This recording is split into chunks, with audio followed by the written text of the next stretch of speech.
आओ खुशियां बांटें।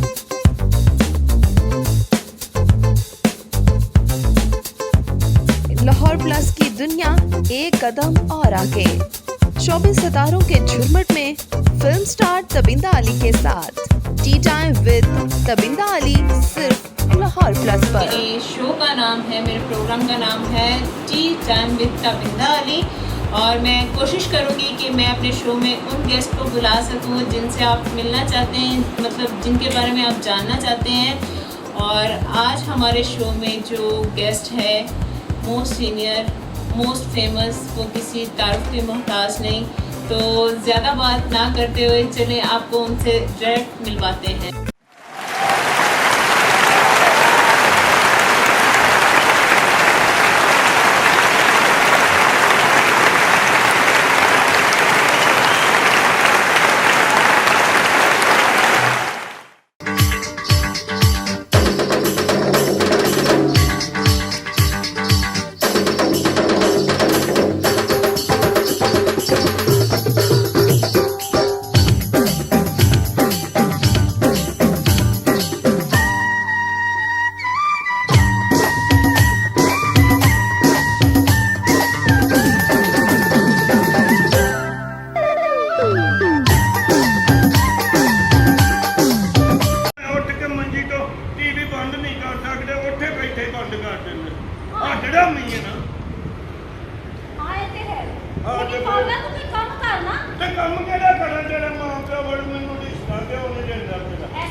मिस नैना खान।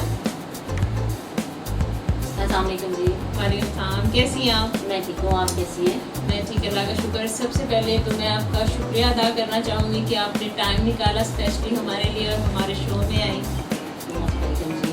तो आपको कैसा लगा हमारे शो में आके? हाँ जी, बहुत अच्छा लग रहा है, जैसे कि सभी कहते हैं कहते तो है, लेकिन रियल में बहुत अच्छा लग रहा है आपसे बेसिकली आपसे मुलाकात करके। Thank you so much. तो नैना जी, मेरा आपसे पहला सवाल ये होगा कि आप फील्ड में कैसे आए? मैं फील्ड में कैसे आई, ये तो बड़ी लंबी दास्तान है, अगर सुनाते रहेंगे तो ख़त्म ही नहीं होगी। इसको थोड़ा सा शॉर्ट करके आप बता दीजिए। शॉर्ट कहती यही है कि जब मैं फील्ड में आई थी, मुझे काफ़ी अर्सा हो चुका फील्ड में आए हुए। कितनी देर हो गई? मुझे तकरीबन 22-23 साल हो गए। तो माशाल्लाह, फिर तो मैं आपसे काफ़ी जूनियर हूँ, आप तो मतलब हमसे काफ़ी सीनियर हैं। बिल्कुल ऐसे ही है, मैं काफ़ी सीनियर हूँ। तो जैसे कि आपको कितनी देर होगी इस फील्ड में? जी मैं 2008 में आई थी फील्ड में 2000 और अब 2020 चल रहा है, तो उस हिसाब से तो मैं आपसे काफ़ी जूनियर हुई ना। जी बिल्कुल, आप काफ़ी। लेकिन मेरी खुशकिस्मती है कि मैं जूनियर होकर अपनी सीनियर का इंटरव्यू ले रही हूँ, तो मेरे लिए बड़े एजाज़ की बात है, क्योंकि आपसे बहुत कुछ सीखने को मिला है और इंसान को हमेशा सीखते रहना चाहिए। इंशाल्लाह ये सीनियर से इंसान कुछ ना कुछ सीखता है, कुछ ना कुछ पता चलता है। तो मैं जब फील्ड में आई थी, तो फील्ड में यानी कि उस वक्त मजबूरियाँ होती थी, उस वक्त शौक़ नहीं होता था। उस वक्त अगर इंसान, जब हम लोग आए थे तो घर के लिए आए थे, घर वालों को सपोर्ट करने के लिए। जी, तो मुझे इसीलिए 22-23 साल हो गए इसके, मैं इसी सिलसिले का आ गई थी। अच्छा, तो मतलब आपने अपनी फैमिली को सपोर्ट करने के लिए शोबिज़ का इंतखाब भी क्यों किया? क्योंकि शोबिज़ के अलावा उस वक्त कुछ नज़र नहीं आता था। 22-23 साल पीछे आप चले जाएँ तो मेरे ख्याल से बड़ी मुख्तलिफ सी दुनिया थी और बड़ी यानी कि डिफरेंट सी थी। ये चीज़ें जो आजकल हो रही हैं उस वक्त नहीं थी। बिल्कुल ऐसे तो वो बस, हालांकि घर वालों ने काफ़ी एतराज़ भी किया था इस चीज़ के लिए, जैसे कि आप कह रही हैं शोबिज़ ही क्यों, लेकिन वो शॉर्टकट रास्ता नज़र आया था कि जैसे उस वक्त 2000 बड़ी बात होती है। और ये बात भी मैं आपसे पूछना चाहूँगी। हाँ जी, कि आपने जब पहला ड्रामा कहाँ पे किया था? मेरा फर्स्ट जो प्ले था वो था गज़ाफ़ी स्टेट इन लाहौर। और आपने अपने पहले ड्रामे की पेमेंट कितनी ली थी? हाँ, मैं भी आपको बताना चाहूँगी, वो मेरी थी, यहाँ पे स्पेल होता था 16 दिन का, लाहौर में अक्सर 16 दिन का स्पेंड चलता था, तो मैं उस वक्त 16 दिन का मैंने लिया था इन लोगों से 2000 मैंने लिया, 2000 मैंने उस वक्त इन लोगों से लिया था। तो मुझे लगा था कि ये बहुत ज़्यादा है। 2000 आपको 15 दिन का बहुत ज़्यादा लगा? बहुत ज़्यादा लगता था, क्योंकि वो 15 दिन के बाद आ जाता था ना। अगर हम लोग कहीं जॉब करते, कहीं जाते, तो वहाँ पे भी यही सैलरी होनी थी, लेकिन वो मिली मंथ के बाद बिल्कुल ऐसे ही तो है। ये शॉर्टर लगा कि 15 दिन के बाद मिल गए। तब वैसे भी पैसे की अहमियत होती थी, बहुत अहमियत होती थी, उस अब वक्त तो- 1 रुपया चलता था। हाँ। और आजकल तो 2000 आप लेके जाएं बाहर, 2000 का कुछ भी नहीं आता। अच्छा, तो वो 2000 थी आपकी जी पेमेंट। मेरी गलत और माशाल्लाह से इतना अरसा हो गया आपको फील्ड में। आप जब आपने फील्ड स्टार्ट की जी तब से लेके अब तक जी। आपने फील्ड में क्या चेंज देखा? बहुत ज़्यादा चेंज देखा, चेंज ही नहीं बल्कि कि सब कुछ ही चेंज देखा है। और ये आज की दुनिया देखकर आगे वाली दुनिया की भी फिक्र लगती है कि अगर आज ये सारा कुछ है तो आगे क्या होगा मज़ीद। बिल्कुल ऐसे ही। ये बहुत ज़्यादा फास्ट दौर हो गया है, और यानी कि अब फील्ड में तो मज़ा रह ही नहीं गया। ड्रामे होते थे उस वक्त होते थे, मज़ा आता था काम करने का, स्क्रिप्ट होते थे, याद करने पड़ते थे, फिर वो तैयारी करनी पड़ती थी, फिर स्टेज पे एक भी लफ्ज़ भूल जाना, डायरेक्टरों ने, प्रोड्यूसरों ने, उन्होंने फिर डांटना कि आप लोग पेमेंट लेते हैं, आप लोग इस तरह करते हैं। तो अब तो सिर्फ ये होता है कि आप लोग आगे हैं, आपने एंड टाइम पे पहुंचना है, आकर आप लोग स्टेज पे खड़े हो जाएं, वहाँ पे जाके जो बातें मुझसे उसके बाद गाना करें और वापस बाहर आ जाएं। बिल्कुल ऐसे ही है। क्योंकि मैं खुद आर्टिस्ट हूँ तो मैं अंडरस्टैंड कर सकती हूँ इस चीज़ को। जी। लेकिन नैना जी, मैं एक सवाल और आपसे करना चाहूँगी कि अक्सर ये ऑडियंस भी जानना चाहती है कि ये सुनने को मिलता है कि प्रोड्यूसर्स जब आपको कास्ट करते हैं जी। तो उनकी पहली डिमांड ये होती है कि आप हमें सीटें कितनी देंगी, तो इसमें कितनी हकीकत है? जी, मैं आपसे वही बात पहले भी कर चुकी हूँ कि आजकल यही चल रहा है, जिस चीज़ का मज़ा नहीं रह गया काम करने का ना। प्रोड्यूसर जो आर्टिस्ट होता है वो टिकटे कैसे दे सकते हैं? आर्टिस्ट तो टिकटे नहीं देगा ना।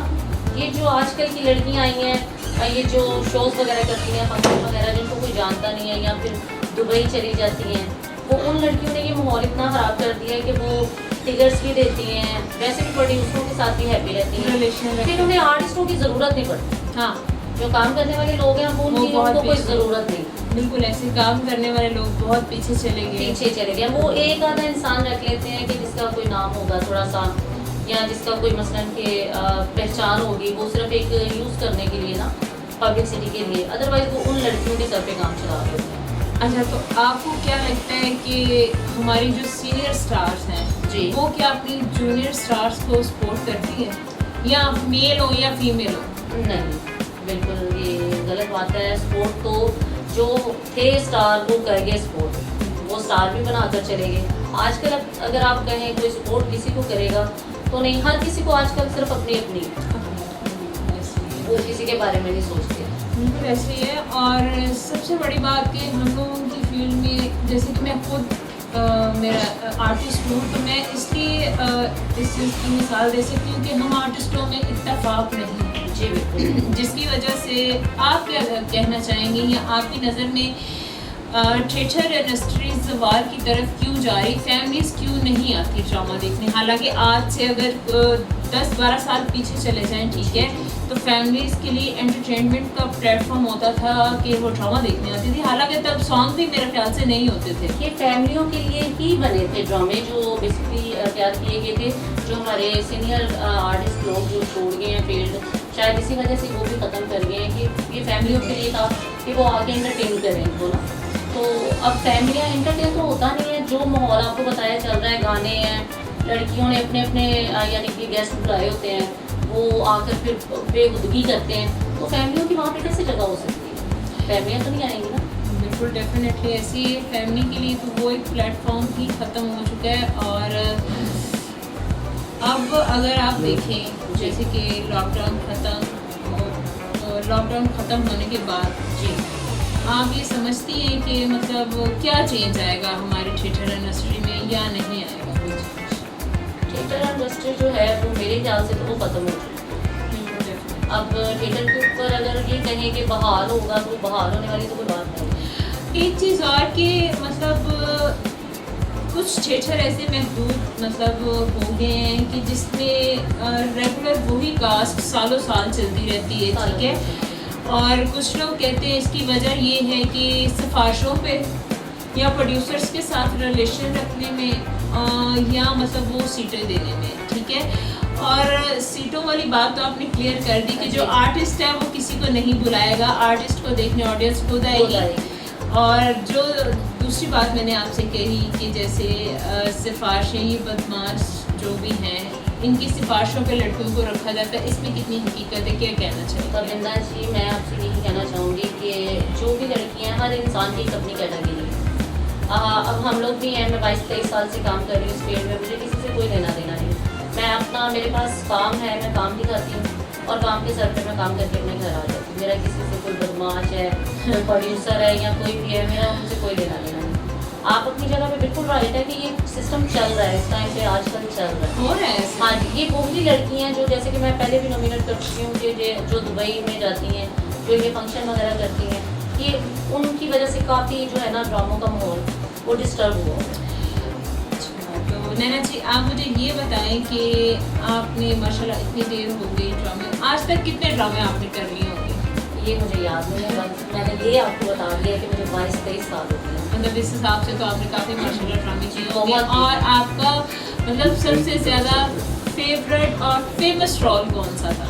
मेरा था, मैंने कि जब जो ड्रामे बहुत ज़्यादा फेमस हुआ। जी हाँ जी, जो फेमस भी हुआ था और ड्रामा चला भी बहुत था हमारा मुल्तान में, जवाद बलोच साहब का मैंने एक ड्रामा किया था। तो उन्होंने उसमें बहुत संगम थिएटर था, तो उन्होंने बड़ी स्ट्रगल की थी उस रोल पे मेरे पे। वो महारानी का था, वो थोड़ी टफ दिखाई हुई थी ना, बहुत सब्जेक्ट दिखाई थी, तो वो मैंने करेक्टर किया था। मुझे क्या हकीकत ज़िंदगी में भी आप इतनी टफ और समथिंग है? मैं आपको लग रही हूँ नहीं, वो तो आप माशाल्लाह बहुत क्यूट और प्यारी लगती है। अच्छा नहीं, बस वो जैसे जैसे करेक्टर होते हैं वो फिर इंसान करता जाता है, तो वो मुझे याद है आज तक। चलें जी, नैना जी के साथ तो बड़ी गुफ्तगू हो गई उनकी ज़िंदगी के बारे में, हमने बहुत सारी बातें की और आप तक वो सब कुछ मतलब शेयर करने की कोशिश की। अपनी फीडबैक में बताइएगा कि आपको हमारा ये प्रोग्राम कैसा लगा, क्योंकि आपकी राय हमारे लिए बहुत अहम है। और अगर इसमें कोई और चीज़ ऐड करनी हो तो वो भी ज़रूर बताइएगा। और इंशाल्लाह मेरी कोशिश रहेगी कि हमारा प्रोग्राम अच्छे से अच्छा हो, जो कि आपको एंटरटेन कर सके। और मेरी कोशिश होगी कि आपके फेवरेट एक्टर्स वो हों या कोई पॉलिटिशियन हो या वो कोई आम पब्लिक हो, हम सब से बात करें और सबको मौका दें और अपने प्लेटफॉर्म के ज़रिए आप तक उनकी ज़िंदगी के बारे में आपसे उनसे शेयर कर सके। और अपनी दुआओं में हमेशा याद रखिएगा, खुश रहें, सलामत रहें। और एक दफ़ा फिर कहना चाहूँगी, हमारे चैनल को सब्सक्राइब करना हरगिज़ ना भूलिएगा और बेल आइकॉन को प्रेस करना ना भूलिएगा। Thank you so much.